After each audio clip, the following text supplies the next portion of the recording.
Hey guys, today we're back with another firearms review. And today on the channel, we're going to be reviewing the Jacob Gray AR-10 in 308. Stay tuned for this one.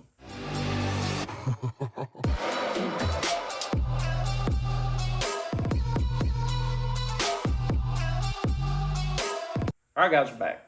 Once again, today we're going to be reviewing the Jacob Gray AR-10 Ultra Light in 308. This is a 16-inch direct impingement 308 AR-10. Before we go any further though, guys, just a quick disclaimer. Jacob Gray did send me this rifle to review, but if you all have been any bit of fan of the channel for a while, you all know that I will 100% tell the exact truth and my opinions on it, no matter if somebody sent me something for free or I had to go out and buy it myself. That's how I've always been, and that's how I'll continue to be. That being said, just talking about a few of the different things with this rifle here. Like I said, a 16-inch barrel. We'll start out in the muzzle here. You have the Jacob Gray brake here on the front, a very big and meaty 30 caliber brake with 3 brake positions in it. You also have your threaded barrel, which is the 5x28 if I'm not mistaken. If not, I will include it up in the top here. You have a slimline barrel that runs throughout the handguard here. And it is actually a very, very light rifle. We'll talk about the specs here in a second. You have a full Picatinny rail that runs across the top. The top of the Picatinny is not numbered, just letting you all know that. We have the Daniel Defense Rock and Lock sights here on the front for the type of battle rifle setup I have here. We actually run this in multiple different setups while I actually reviewed this for the past few weeks into a month. We done the Rock and Lock battle sights for a DMR type of setup. We done the EOTech on here as well. And we also done the Sig Sauer. I think this is the M10 or 1 to 10 second focal plane optic, which we'll get to that here in a second as well. But getting back to the rifle, like I said, Picatinny rail all the way across the top. You have 3 Picatinny rails here on the side, left, right, and bottom side as well. So if you want to put any type of light, laser, optic, bipod, tripod, or anything like that, you can. You have a QD attachment here on the bottom, right here as well, and on the other side. So if you would like to mount the 2 or 3 point sling, you can get it there as well. You have a QD mount here in the back and here on the bottom. No, never mind. You only have it on the right-hand side and the left-hand side, not on the bottom, because this is where your actual handguard will match up to your barrel nut. So going a little bit back here, your direct impingement is also a adjustable gas block. Talking about that a little bit, whenever we got it from factory, it was all the way adjusted out. So it was at the maximum amount of gas that would come out of it. We did see a tad bit of leakage here at the end of the gas block. And my ejection was running right around the 1:30 to 2 o'clock position. So we did take the handguard off here, and we would going back and forth between just firing one round and seeing where it would eject out at. The VO that I'm showing right here right now is with the EOTech on it. That is before we made any adjustments. You can see the ejection pattern there. The recoil in this thing was a tad bit aggressive, to say the least, whenever we did have it at a full position, but it ran 100% reliable the entire time we reviewed this, but I was wanting to get that ejection pattern a tad bit down. I just recently ordered some of the Allen wrenches that actually can go up underneath the handguard to adjust it, so you don't have to take the handguard off, but we did not have these yet. So I took the handguard off, readjusted the gas to where we was ejecting at right at a 3 o'clock position. And let me tell you something, it turned this thing into a pure live, I mean, it's a beast. And that's what this gun really is. It is a pure live beast. I mean, I absolutely am in love with it. But we got it adjusted down to where it was ejecting at the 3 o'clock position. And the recoil right there was perfect. I couldn't ask for anything better with the recoil on this gun. And I was just in love with it ever since then. I was in love with it beforehand too, but I knew the recoil just from being a little bit of, expert on ARs, I knew the recoil was just a tad bit too much, especially with that brake on it. I knew it was probably a little bit overgassed. Whenever I started paying attention to the ejection cycle, I could tell it was overgassed. So we screwed that in, got all that working perfect, and never had any failures or anything at all, even before we did do that, but even afterwards, we never had any failures at all either. Come from factory, we have a 10-round magazine, P-Mag. You can see here, looks really, really nice. That was more for the DMR setup, I believe, but we did. The 10-round mag is a tad bit thick in here. It does not drop free. We didn't use it much today, maybe about 2 or 3 mags with it. But now the 25 round magazines that you see here, they drop free. Had no problems with that. But for some reason with this 10 rounder, it's a little bit slim up in there, and they do not drop free. Feels to me like more something with the magazine than the actual firearm, because out of every other magazine we use today, they drop 100% free. You have a standard bolt catch, bolt release here on your left-hand side. As you can see here, paddle mag. It's not nothing too fancy. So just release it, you slap it just like you do anything. The thing that's a little bit different with this one though, you do have a bolt release here on the right-hand side. So if you want to get quick with them reloads, you throw it out, put a new one in, right it up here, and you can release it with this. This is not a bolt catch though. It reminds you of the SR15 bolt release, so I like that about it. It is really nice. It sticks out there fine, where all I have to do is just push my hand up there and release it, so it does fine with that. You have a billet upper and a billet lower. This is a very, very beautiful, I think you would call it an urban gray finish, to be honest with you. One of the best looking ones we have seen, and we rode around in the dirt with it a little bit today, and it held up perfectly, to be honest with you all. The upper is a 775 or 7075 billet upper. The lower is a 775 as well. You have your enhanced takedown pins here as well. They stick out a tad bit on the right-hand side, and on the left-hand side, they fit flush with the rifle. You can take a pin of the 308 head, put it in there, and that's how I was the easiest to get it off for me. This gun here, fit and finish, is one of the best. Like I've said on the finish, it's beautiful. I absolutely love it. But on the fit, I have barely ever seen any type of rifle that fits as good as this one does. It's like that they had taken one piece of metal and cut it out to where it will mate perfectly. I mean, the lines on this are absolutely beautiful. Everything matches up perfectly. So if you're a person with OCD, this right here is the rifle for you, because, I mean, it looks like it's a one-piece rifle, like it doesn't even break apart, but it does. It is a very tight rifle as well. So once you get that pin popped out, you do have to use a little bit of leverage to get it apart, but I mean, that even helps with accuracy and everything else. And like I said, no rattle to it at all. There's no movement in the upper or lower, so I love that about it as well.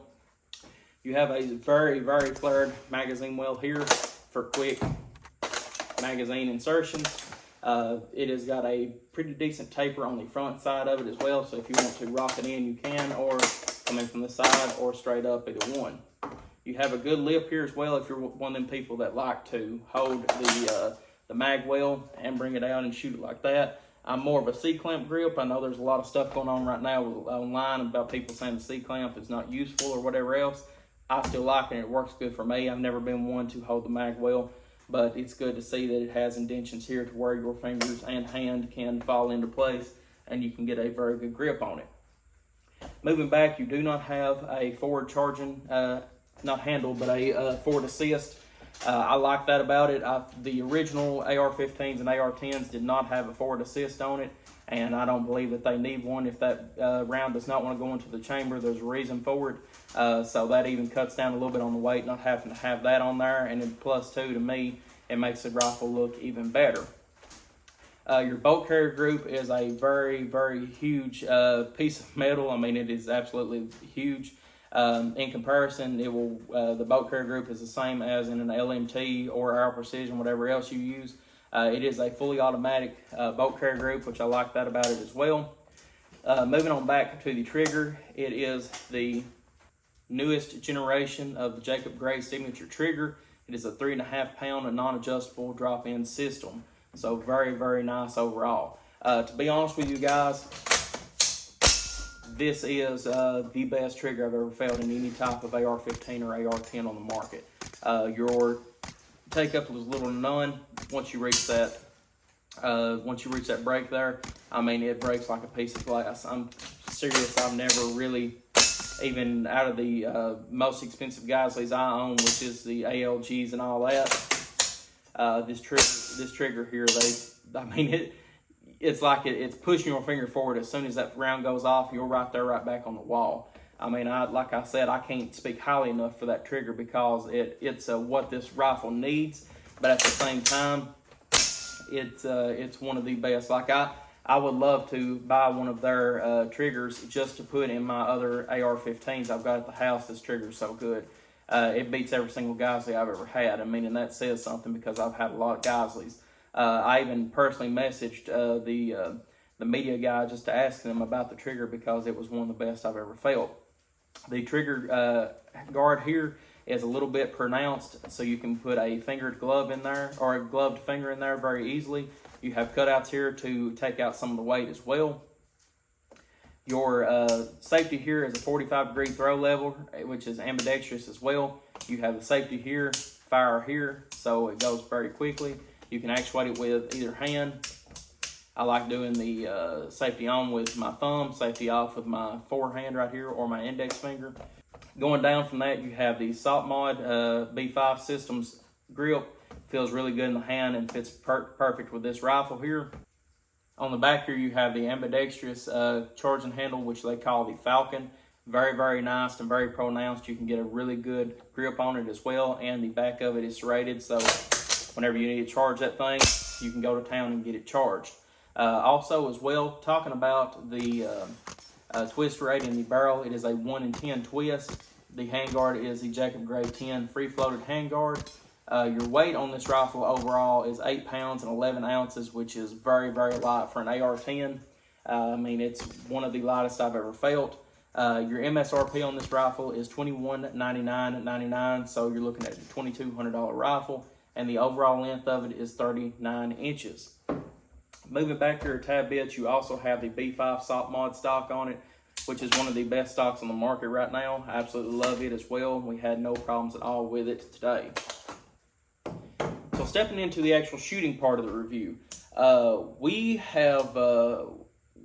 shot a lot through this thing in the last few months or weeks into a month. We shot approximately 300 rounds of .308 down this thing. And let me tell you something, every time I get it out of the safe and get ready to film, I fall back in love with this every single time. This rifle here, like I said, guys, is one of the most beautiful rifles I've ever had in my hand.